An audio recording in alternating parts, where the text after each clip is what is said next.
Hi everyone and welcome back. We're reading Famous Five on Kirrin Island again, and we're on chapter 7, A Little Squabble. A sound made them turn. It was the boy's father coming up. He nodded to the children. "Making friends," he said amiably. "That's right. My boy's pretty lonely here. I hope you'll come up and see us sometime. Finished your conversation, son?" "Yes," said the boy. "This boy here says that island is his, and he's going to take me over it when his father has finished his work there, and that won't be long." "And do you know the way through all those wicked rocks?" said the man. "I shouldn't care to try it. I was talking to the fishermen the other day, and not one of them appeared to know the way." This was rather astonishing. Some of the fishermen did know it. Then the children remembered that the men had all been forbidden to take anyone to the island while Uncle Quentin was at work there. It was clear that they had pretended not to know the way, in loyalty to their orders. "Did you want to go to the island then?" asked Dick suddenly. "Oh no, but my boy here would love to go," said the man. "I don't want to be seasick, bobbing up and down on those waves near the island. I'm a poor sailor. I never go on the sea if I can help it." "Well, we must go," said Julian. "We've got to do some shopping for my aunt. Goodbye." "Come and see us as soon as you can," said the man. "I've a fine television set that Martin here would like to show you any afternoon you like." "Oh, thanks," said George. She seldom saw television. "We'll come." They parted, and the 4 children and Timmy went on down the cliff path. "Whatever made you sound so rude, Dick?" said George. "The way you said, 'What's that to do with you?' sounded quite insulting." "Well, I just felt suspicious, that's all," said Dick. "That boy seemed to be so jolly interested in the island and in your father's work and when it would be finished." "Why shouldn't he be?" demanded George. "Everyone in the village is interested. They all know about the tower, and all the boy wanted to know was when he could go to my island. That's why he asked when father's work would be finished. I liked him." "You only liked him because he was ass enough to think you were a boy," said Dick. "Jolly girlish-looking boy you are, that's all I can say." George flared up at once. "Don't be mean. I'm not girlish-looking. I've far more freckles than you have, for one thing, and better eyebrows. And I can make my voice go deep." "You're just silly," said Dick in disgust. "As if freckles are boyish. Girls have them just as much as boys. I don't believe that boy thought you were a boy at all. He was just sucking up to you. He must have heard how much you like playing at being what you aren't." George walked up to Dick with such a furious look on her face that Julian hastily put himself in between them. "Now, no brawls," he said. "You're both too old to begin slapping each other like kids in the nursery. Let me tell you, you're both behaving like babies, not like boys or girls." Anne was looking on with scared eyes. George didn't go off the deep end like this usually, and it was funny of Dick to have spoken so rudely to the boy on the cliff. Timmy gave a sudden little whine. His tail was down and he looked very miserable. "Oh, George, Timmy can't bear you to quarrel with Dick," said Anne. "Look at him. He's just miserable." "He didn't like that boy a bit," said Dick. "That was another thing I thought was funny. If Timmy doesn't like a person, I don't like him either." "Timmy doesn't always rush round new people," said George. "He didn't growl or snarl anyway."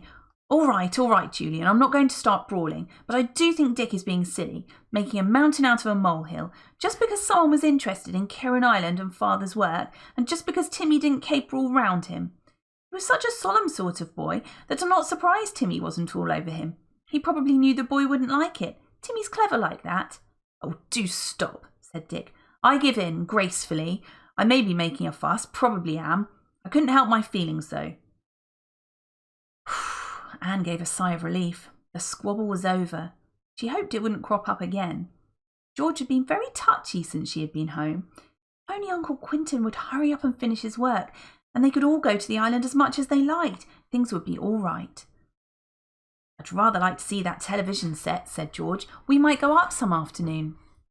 "Right," said Julian, "but on the whole, I think it would be best if we steered clear of any talk about your father's work. Not that we know very much. Still, we do know that once before there were people after one of his theories. The secrets of scientists are very, very important these days, you know, George. Scientists are VIP. "What's VIP?" asked Anne. "Very important people, baby," said Julian with a laugh. "What did you think it meant? Violet, indigo, purple? I guess those are the colours Uncle Quentin would go if he knew anyone was trying to snoop into his secrets." Everyone laughed, even George. She looked affectionately at Julian. He was always so sensible and good-tempered. She really would go by what he said. The day passed swiftly. The weather cleared and the sun came out strongly. The air smelt of gorse and primroses and the salt of the sea. Lovely. They went shopping for Aunt Fanny and stopped to talk with James, the fisher boy.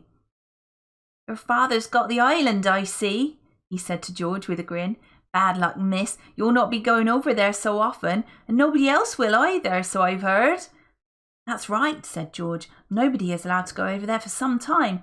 Did you help to take some of the stuff over, James?" "Yes, I know the way, you see, because I've been with you," said James. "Well, miss, how did you find your boat when you went across yesterday? I got her all ship-shape for you, didn't I?" "Yes, you did, James," said George warmly. "You made her look beautiful. You must come across to the island with us next time we go." "Thanks," said James, his ready grin showing all his white teeth. "Like to leave Timmy with me for a week or two? See how she wants to stay." George laughed.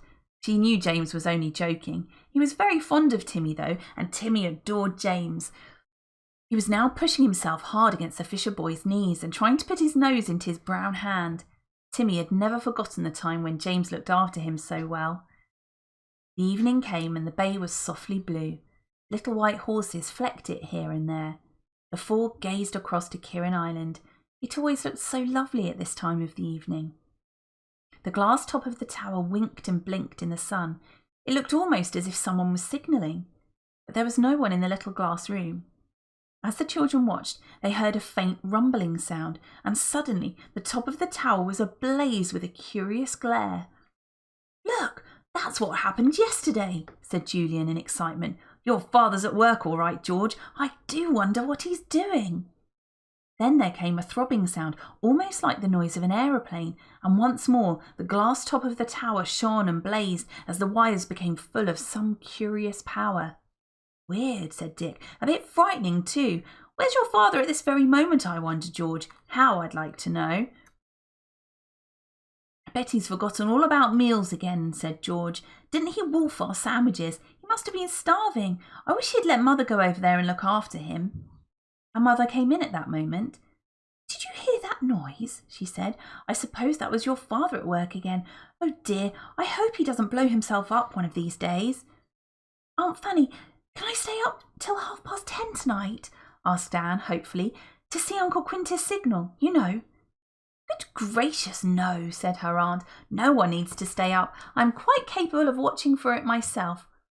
"Oh, Aunt Fanny, surely I and Dick can stay up," said Julian. "After all, we're not in bed till 10 at school." "Yes, but this is 10:30, and you wouldn't even be in bed then," said his aunt. "There's no reason why you shouldn't lie in bed and watch for it, though, if you want to, provided you haven't fallen asleep." "Oh, yes, I can do that," said Julian. "My window looks across to Kirrin Island. 6 flashes with a lantern. I shall count them carefully." So the four went to bed at the usual time. Anne was asleep long before 10:30, and George was so drowsy that she could not make herself get up and go into the boys' room. But Dick and Julian were both wide awake. They lay in their beds and looked out of the window. There was no moon, but the sky was clear, and the stars shone down, giving a faint light. The sea looked very black. There was no sign of Kirrin Island. It was lost in the darkness of the night.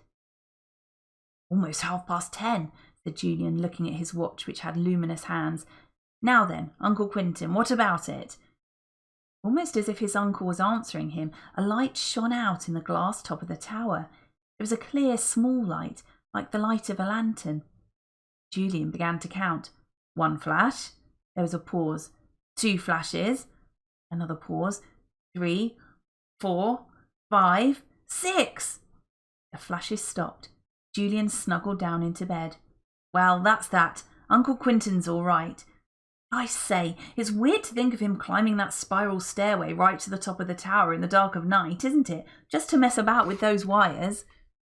Said Dick sleepily. "I'd rather he did it than I. You can be a scientist if you like, Ju, but I don't want to climb towers in the dead of night on a lonely island. I'd like Timmy there at least." Someone knocked on their door and it opened.